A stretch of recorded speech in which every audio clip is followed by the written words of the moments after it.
믿음의 승리는 간접적입니다. 이게 무슨 말인가 하면 믿음의 승리, 즉 우리를 미워하고 곤란하게 하는 사람들이 있을 때 직접 공격하지 않고 하나님을 믿고 살아가는 것입니다. 그렇게 할 때 하나님께서 일하셔서 그 사람들이 하나님을 알게 되는 것입니다. 그래서 믿음의 승리는 간접적입니다.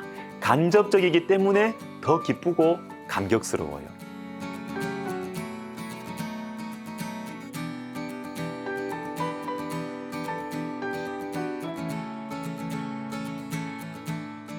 오늘 본문을 보시면 느부갓네살 왕이 다니엘에게 절을 합니다. 그리고 이런 말씀이 나옵니다.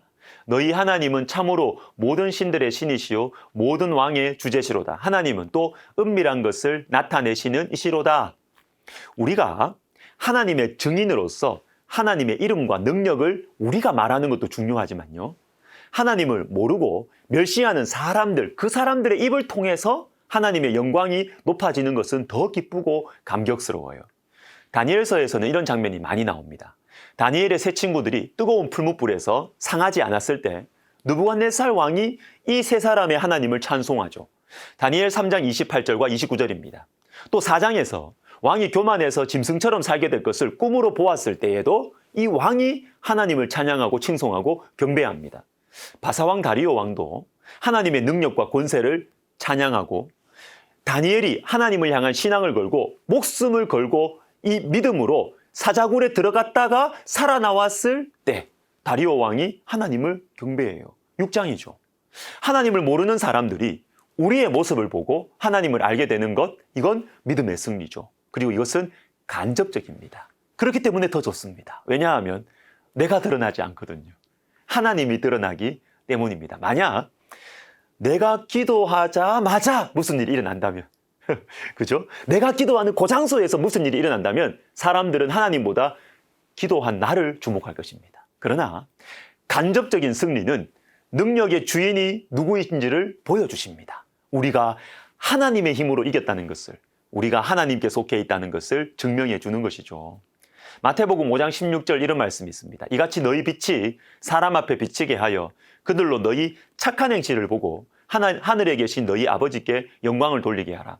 사람들로 하여금 하나님 아버지께 영광을 돌리게 하라. 근데 이것이 우리의 착한 행실을 통해서 가능하다는 것입니다. 여러분, 예수님 모르는 사람들은 우리의 착한 행실을 통해서 우리의 하나님을 봅니다. 여러분, 우리 주변에 많은 분들이 교회에 나오기를 꺼려 하시는 이유가요. 교회에 다니는 좋은 분들을 아직까지 못 만났기 때문입니다. 다시 말하면 인생 중에서 교회 다닌다는 어떤 사람에게 깊이 실망을 했기 때문입니다. 그럼 어떻게 하면 될까요? 이분들에게는 예수 믿으면 좋다, 성경이 하나님 말씀이다 아무리 권해줘도 귀에 안 들어와요. 이 사람들이 상처받은 그 이유에 우리가 집중을 해야 됩니다. 교회 다니는 좋은 사람들을 만나도록 하는 것입니다. 저와 여러분이 좋은 사람이 되어주면 됩니다. 너희 착한 행실로 하나님께 영광을 돌리게 하라. 베드로전서 2장 11절 12절 읽어드리겠습니다. 먼저 12절 보시면 너희가 이방인 중에서 행실을 선하게 가져 너희를 악행한다고 비방하는 자들로 하여금 너희 선한 일을 보고 오시는 날에 하나님께 영광을 돌리게 하려 함이라. 여러분, 우리가 악행한다고 비방하는 자들에게 어떻게 하라고 말씀하세요? 비방하는 그 이유에 대해서 그건 아니라고 대답하고 또 우리는 그런 사람이 아니라고 당신들이 오해하고 있다고 설명하라고 말씀하십니까? 아니에요. 비방받을 때 너희 선한 일을 보고 선한 일을 행하라고 말씀하십니다. 물론 설명을 해야 될 때도 있어요. 그러나 여러분, 말로 풀리지 않을 때가 있습니다. 우리의 설명이 변명이 될 때가 있어요. 그때는 그저 선한 일을 하는 것입니다. 말로 오해가 풀리지 않을 때는 행함으로 믿음의 길을 가고 그냥 섬겨주고 나눠주고 이렇게 하는 것입니다. 물론 시간은 걸리겠지요. 그러나 그 시간 동안 또 우리가 받아야 할 비방들도 있을 것입니다. 그러나 우리의 선한 일을 보고 하나님께 그들이 영광을 돌리게 될 것입니다. 그런데 여러분, 선한 일이 무엇일까요?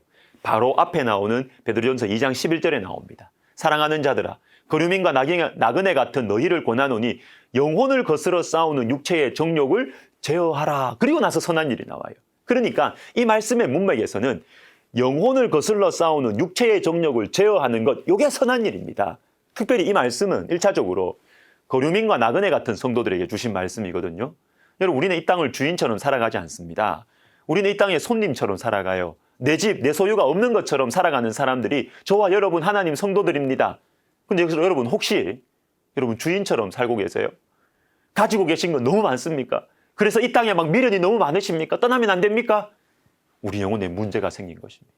하나님께서 은혜와 축복으로 주신 것들은 내 것 아닙니다. 은혜와 축복을 내 것으로 만들어버리면요, 그 안에서 우리 영혼이 썩어요. 우리는 주인이 아니고 거류민과 나그네인 것입니다. 그런데 여러분, 거류민과 나그네가 하면 뭘 하겠어요? 가진 것도 없는데. 좀 부유하고 풍성해야 선한 일을 할 수 있지 않겠습니까? 그런데 주님께서 베드로전서 2장에서 분명히 말씀하세요. 영혼을 거슬러 싸우는 육체의 정욕을 제어하는 것, 이것이 선한 일이다. 육체의 정욕을 제어하는 것.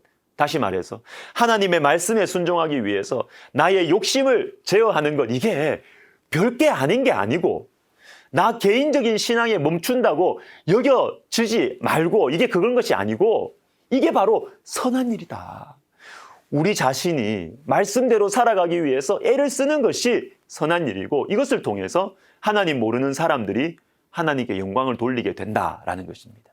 우리의 진실한 삶, 우리의 경건한 삶은 여러분 하나님 영광을 위한 능력의 통로입니다. 그런데 여러분, 우리 힘으로 우리의 정욕을 이길 수가 없어요. 우리 힘으로 선한 일을 할 수 없고요. 우리의 의지와 노력으로 이 땅에서 나그네로 살아갈 수가 없습니다. 베드로전서 3장 15절을 읽어드리겠습니다. 너희 속에 있는 소망에 관한 이유를 묻는 자에게는 대답할 것을 항상 준비하되, 소망에 관한 이유를 간직하고 있어야 됩니다. 나는 무엇에 소망을 두고 있느냐? 누구에게 소망을 두고 있느냐? 여러분, 우리 스스로에게 물어봅시다. 그리고 정직하게 대답해 봅시다. 그리고 기도해 봅시다. 하나님 외에 다른 존재에게 소망을 두고 있는 마음을 하나님께 내어놓고 기도합시다. 여러분, 그렇게 하면, 그렇게 해서 우리가 하나님께 소망을 두게 되고 그럴 마음에 믿음이 생기고 그렇게 살아가면 우리는 가진 것이 없어도 선한 일을 할 수 있어요. 육체의 정욕을 제어할 수 있는 것입니다. 이런 우리를 통해서 사람들이 하나님께 영광을 돌리게 될 것입니다. 기도하겠습니다.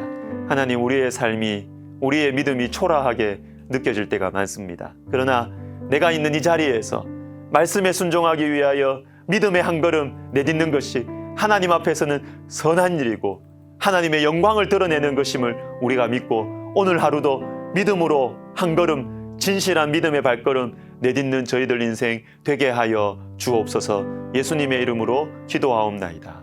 아멘.